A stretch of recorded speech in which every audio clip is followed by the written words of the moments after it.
Senhoras e senhores, irmãos e amigos que nos acompanham aqui e também à distância, muito boa noite.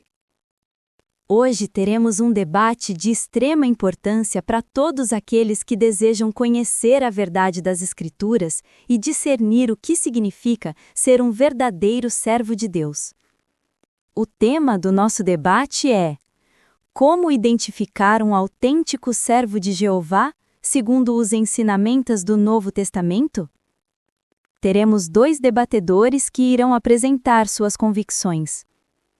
Representando as testemunhas de Jeová, está aqui o Sr. Carlos, que agradecemos por aceitar o convite.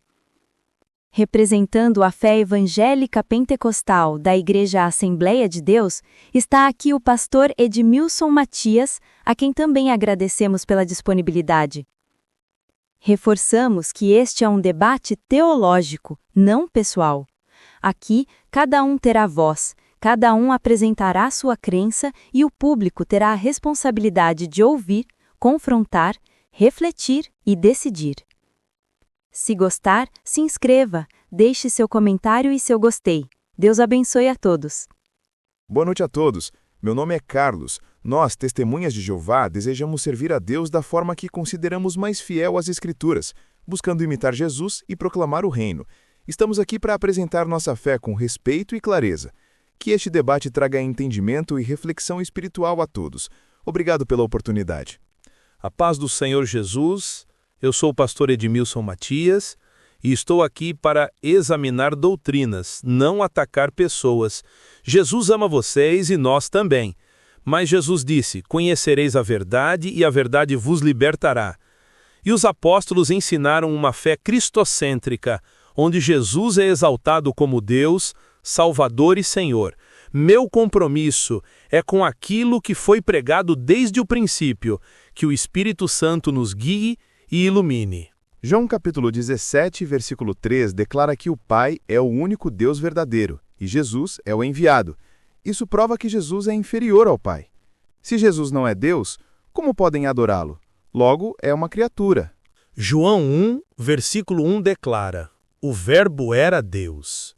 Tomé declarou a Jesus: Senhor meu e Deus meu. João 20, versículo 28. Jesus não o corrigiu. E em Mateus 14, versículo 33, os discípulos adoraram Jesus. Se Jesus não fosse Deus, aceitar a adoração seria pecado.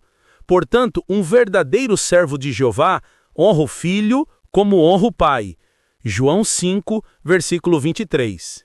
Nossa tradução diz: o Verbo era um Deus, um ser inferior. Isto não existe nos manuscritos antigos.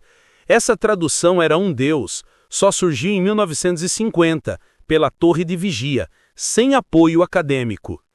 E Colossenses 1, versículo 16 declara que todas as coisas foram criadas por Jesus. Jesus não é criatura, ele é Criador. Vamos falar agora sobre o Espírito Santo.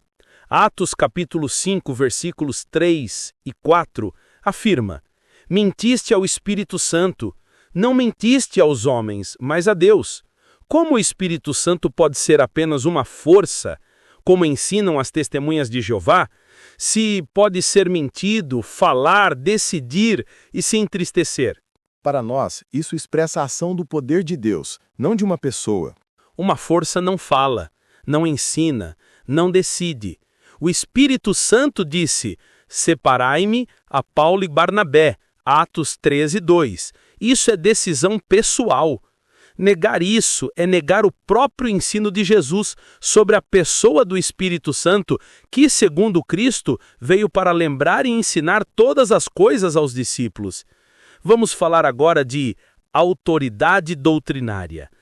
A Torre de Vigia marcou o fim do mundo para 1914, 1918, 1925 e 1975.